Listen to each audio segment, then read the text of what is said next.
श्री महाप्रज्ञ गुरवे नमः। जिसके सांसों में रहता है शाश्वत शांति का स्पंदन, उस महाप्रज्ञ को वंदन, उस महाप्रज्ञ को वंदन। सत्य अहिंसा अनेकांत को अर्पित जिसका तन मन, उस महाप्रज्ञ को वंदन, उस महाप्रज्ञ को वंदन।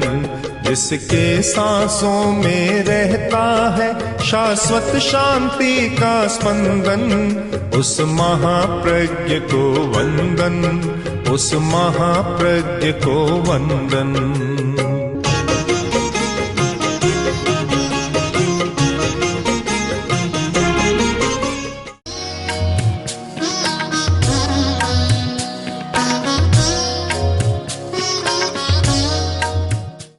नमो अरहंताणं, नमो अरहंताणं, नमो अरहंताणं।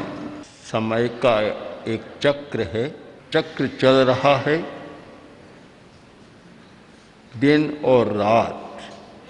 दिन आता है, चला जाता है, रात आती है, चली जाती है। दिन के बाद रात और रात के बाद दिन।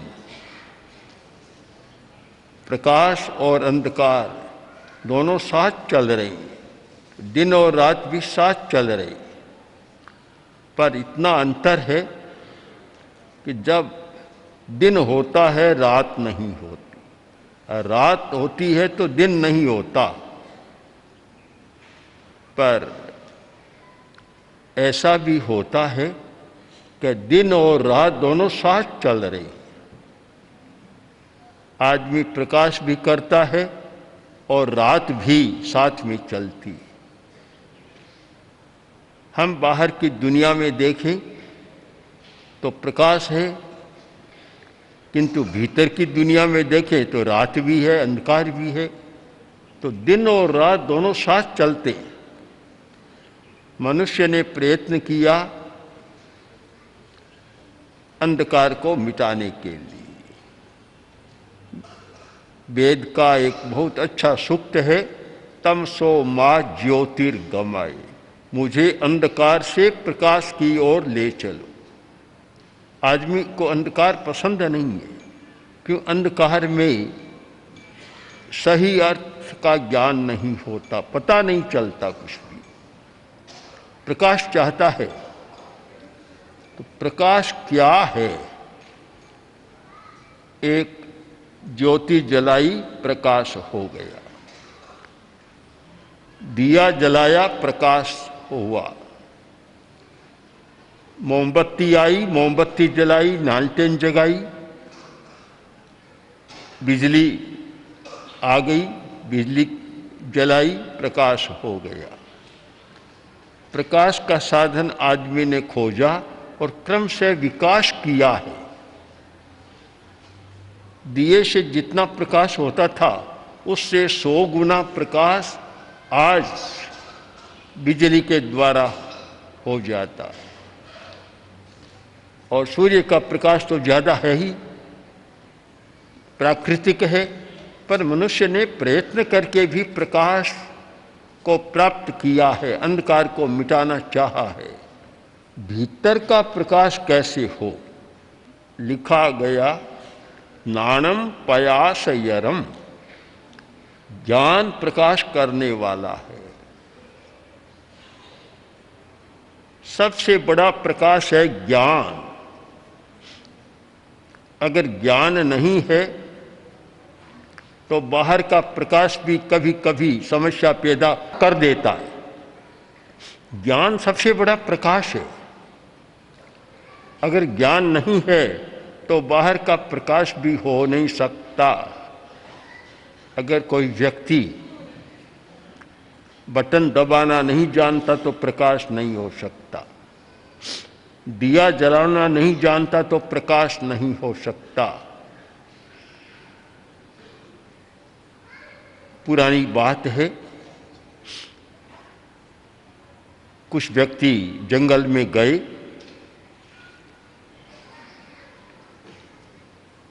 चार व्यक्ति थे। तीन ने कहा हम लकड़ियां काट कर ले आएंगे और तुम यहाँ रसोई बनाओ। दायित्व सौंप दिया। तीन बता दिया कि ये आग है, अगर आग बुझ जाए तो अरणी की लकड़ी पड़ी है, मथ कर आग निकाल लेना। तीनों चले गए। वह आराम से सो गया। सोचा अभी बहुत समय है, और जहाँ जहाँ आलस्य और प्रमाद होता है वहाँ विघ्न अवश्य आता है। तो प्रमाद किया, आलसी आदमी था, उठा जागा तो बुझ गई आग। अब लकड़ियाँ पड़ी थी, लकड़ियों को लिया और टुकड़ा करना शुरू किया। अरणी की लकड़ी, अरणी में से आग निकलती है, टुकड़ा करना शुरू कर दिया। आग नहीं निकली। आखिर वे सब आए, रसोई बन गई। क्या रसोई कैसे बने, आग ही नहीं है। अरे लकड़ियाँ पड़ी थी अरणी की, कि मैं देखो टुकड़े टुकड़े कर डाले, आग नहीं निकली। तब उन्होंने कहा तो मूर्ख आदमी है, टुकड़ा करने से आग नहीं निकलती, मथने से आग निकलती है। तो जो चतुर कठहारा था उसने लकड़ियों को लिया, मथा, आग पैदा हो गई। तो ज्योति प्रकट करना भी कठिन काम है। जो नहीं जानता, ज्ञान नहीं है, ज्योति प्रकट नहीं कर सकता। नानम पया शयरम, ज्ञान प्रकाश करने वाला है। आज की जो समस्या है, प्रकाश की समस्या बहुत उलझी हुई है। मूर्छा, मोह, भय इतना व्याप्त हो गया कि भीतर जाओ तो अंधकार ही अंधकार दिखाई देता है। मूर्छा बहुत बड़ा अंधकार है। जैसे मूर्छित आदमी को पता नहीं चलता, दिन है या रात का भान भी नहीं रहता।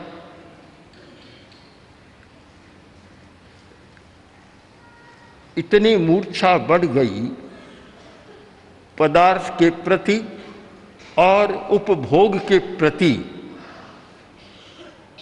कि वह पर्यावरण को प्रदूषित करता जा रहा है।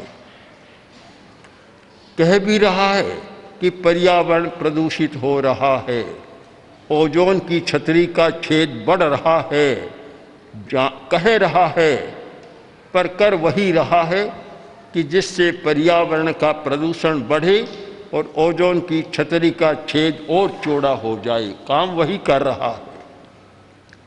तो जब जानता है फिर क्यों करता है, बड़ा प्रश्न है।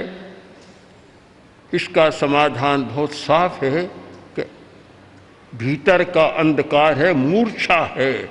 मूर्छा में आदमी जानता हुआ गलती करता है। एक आदमी अनजान में गलती करता है, वह तो अज्ञानी है। अज्ञानी तो अज्ञानवश गलती करता है, नहीं जानता इसलिए गलती करता है। और मूर्छित आदमी जो मूर्छा से बंधा हुआ है, वह जानता हुआ गलती करता है। बहुत बार लोग कहते हैं कि वह जानबूझकर गलती कर रहा है।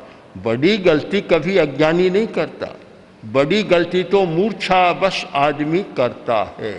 तो एक तो मूर्छा का अंधकार, मोह का अंधकार इतना भीतर है।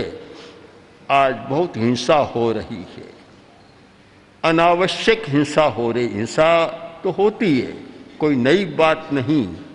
प्रकृति का एक ऐसा नियम है कि हिंसा रसोई के लिए, पेट भरने के लिए हर प्राणी कर रहा है, कोई नई बात नहीं।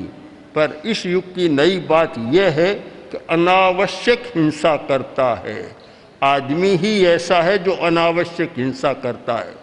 पशु अनावश्यक हिंसा नहीं करता। जंगली प्राणी है, हिंस्र प्राणी है, शेर, बाघ, चीता। भूख है तो मार देंगे, भूख नहीं है तो कोई प्राणी सामने चला जाए नहीं मारेंगे, क्योंकि उनका मारना लक्ष्य नहीं है। उनका लक्ष्य है अपना पेट भरना, भूख को बुझाना। जब भूख बुझ गई फिर वे नहीं मारेंगे। आदमी तो ऐसा है, अनावश्यक हिंसा, आज बिना मतलब हिंसा करता है। और यह युग तो अनावश्यक हिंसा का बन गया कि कोई प्रयोजन नहीं, बस एक वातावरण को बिगाड़ना है, गोलियां चलाओ, 10, 20, 50, 100 लोगों को मार डालो। एक विचित्र अंधकार पैदा हुआ है, ऐसा भयंकर अंधकार। इस युग को हम प्रकाशमय कैसे कहें? बाहर से तो प्रकाश बहुत बढ़ गया, इतना प्रकाश बढ़ा है कि कभी कभी तो दिन और रात का भेद करना भी मुश्किल हो जाता है। किंतु भीतर में अंधकार इतना फैलता जा रहा है कि आदमी को आदमी भी नहीं मानता। आदमी को मारना और तिनके को तोड़ने में जैसा कोई अंतर नहीं है। इतनी भयंकर हिंसा हम कैसे माने? प्रकाश का युग है। बाहर को देखें तब तो कहना होगा प्रकाश का युग है, और भीतर की दुनिया में जाएं, भीतर के जगत को देखें तो कहना होगा अंधकार का युग है। ये अंधकार कैसे मिटे? भीतर का अंधकार कैसे मिटे? ये बाहर का प्रकाश और भीतर का अंधकार दोनों साथ साथ कैसे चले? जहाँ प्रकाश है वहाँ अंधकार रहना नहीं चाहिए। एक बार अंधकार इंद्र के पास गया, स्वर्ग में गया, प्रार्थना की, प्रभो सारी धरती पर आपका साम्राज्य है, आपका आधिपत्य चलता है। बाहर से तो लगता है कि मनुष्य शासन कर रहा है और वास्तव में आपका शासन चलता है। और आपके शासन में मेरा एक बड़ा प्रश्न है, एक मेरी समस्या है। इंद्र ने कहा क्या समस्या है? कि सूरज मेरा पीछा कर रहा है, मैं उसे कुछ नहीं बिगाड़ता, कुछ नहीं करता, पर पता नहीं क्यों वह मेरा पीछा कर रहा है। मैं जहाँ जाता हूँ पीछे आता है, मुझे भगा देता है, टिकने नहीं देता, चैन से बैठने नहीं देता। इंद्र ने कहा यह तो अच्छी बात नहीं है, सबको अपना अपना अधिकार है, सबको अपने अस्तित्व की रक्षा का अधिकार है। फिर इंद्र ने कहा वह सूरज ऐसा क्यों करता है? आदेश दिया सूरज को बुलाओ। सूरज आ गया। इंद्र ने कहा कि देखो तुम्हारी एक शिकायत आई है। प्रभु क्या शिकायत है? कि तुम अंधकार का पीछा कर रहे हो, उस बेचारे को सता रहे हो, भगा देते हो, कहीं टिकने नहीं देते। तुम्हारी ये क्या मनोवृत्ति है? बोला प्रभु शिकायत किसने की? कि अंधकार ने। आप ये तो मैं अंधकार को जानता ही नहीं, मैंने आज तक देखा ही नहीं उसको, मुझे पता ही नहीं कि अंधकार क्या होता है। अब शिकायत करने वाला सामने तो आना चाहिए, आप मेरे सामने बुलाओ, तब पता चलेगा कि सच कह रहा है कि झूठ कह रहा है। इंद्र ने आदेश दिया कि अंधकार को बुलाओ और सामने प्रस्तुत करो। अधिकारी गए, जाकर कहा कि इंद्र तुम्हें याद कर रहा है, तुम चलो, सूरज वहाँ विद्यमान है और तुम चलो। वह बोला मैं जाऊँ कैसे? जहाँ सूरज है मैं वहाँ जा ही नहीं सकता, मैं जाऊँगा तो मेरा पता ही नहीं चलेगा कि मैं आ गया हूँ।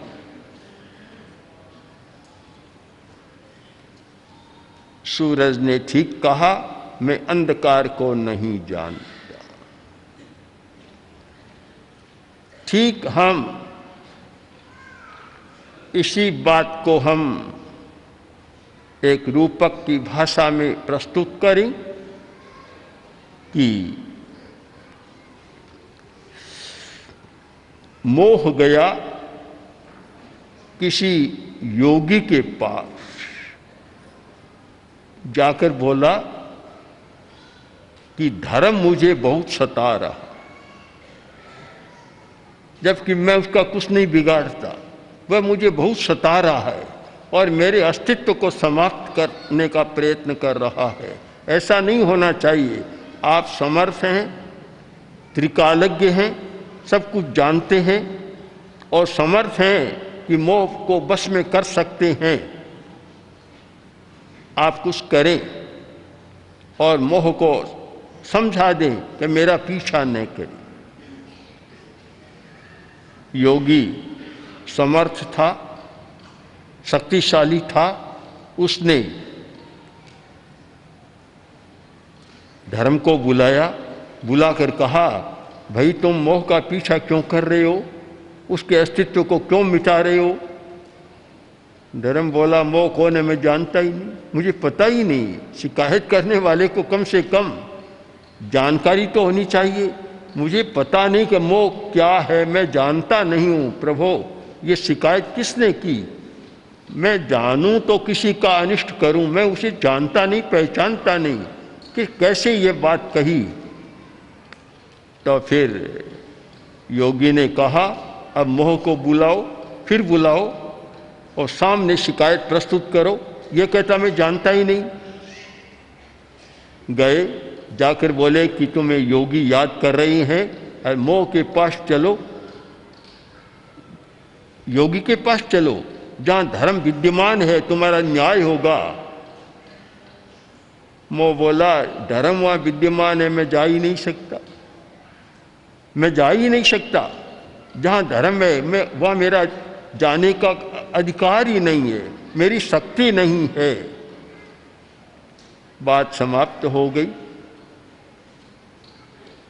हम तात्पर्य की भाषा में इसको प्रस्तुत करें कि जहां धर्म है वहां मोह मूर्छा नहीं हो सकती, जहां सूर्य है वहां अंधकार नहीं हो सकता। सूर्य का काम है प्रकाश करना और धर्म का काम है भीतर के अंधकार को, मोह और मूर्छा द्वारा पैदा किए हुए अंधकार को दूर करना। आज आवश्यकता है उस धर्म की जो मूर्छा को दूर करे। भयंकर अंधकार जो भीतर का आ गया और वह हिंसा के रूप में प्रकट हो रहा है, वह अनैतिकता के रूप में प्रकट हो रहा है।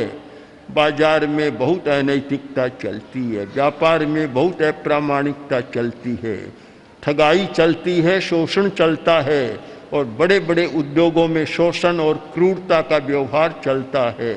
ये सारा अंधकार है, भीतर का अंधकार।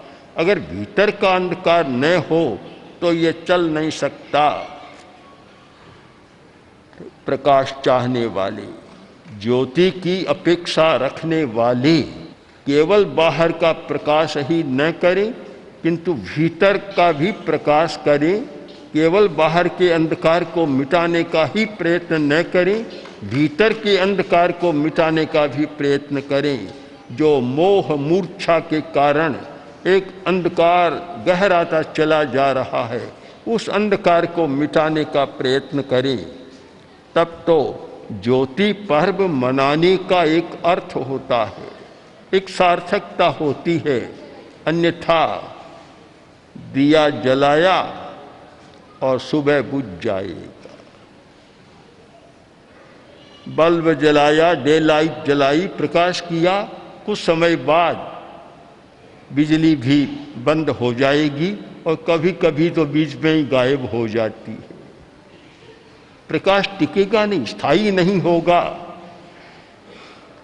अगर भीतर का प्रकाश करो, ऐसा प्रकाश जो शाश्वत है, स्थायी बने, और उसमें सबसे बढ़िया बात यह है कि भीतर का प्रकाश उसमें आए तुले पयासु, एक आत्मा दूसरी आत्मा में अपनी समानता का अनुभव करे, मेरे जैसा है। जब हंतव्यम तिमन्नसी, जैसे तू मारना चाहता है वह तू ही है, कोई दूसरा नहीं है। ये चेतना जाग जाए, यह है भीतर का प्रकाश। और भीतर का प्रकाश जब प्रकट होता है बहुत सारी समस्याएं समाहित हो जाती है। इसलिए ज्योति पर्व के आसपास तो हमें भीतर की बात भी सोचनी चाहिए। दीपावली आती है तो कुछ दिनों पहले से ही घर की सफाई, प्रकाश, या और भी साज सज्जा, पता नहीं क्या क्या होता है, मिठाइयों की तैयारी आदि आदि सारी बातें होती है। तो जैसे बाहर में सारा चलता है, भीतर में भी मधुरता का विकास करें, भीतर की सफाई करें, भीतर को भी सजाएं और भीतर का प्रकाश करें, ये सारा होता है। तो वास्तव में ही हम प्रकाश का पर्व मनाने का अधिकार पा सकते हैं, और वह प्रकाश के पर्व का अधिकार हर व्यक्ति को प्राप्त करना चाहिए, जिससे भीतर का अंधकार मिटे और भीतर में एक शाश्वत ज्योति, अखंड ज्योति विद्यमान हो जाए, और जिसके आलोक में मनुष्य, समाज और पूरा संसार शांति और आनंद के साथ श्वास ले सके। ओम अर्हम्। ओम श्री महाप्रज्ञ गुरवे नमः। ओम श्री महाप्रज्ञ गुरवे नमः। ओम श्री महाप्रज्ञ गुरवे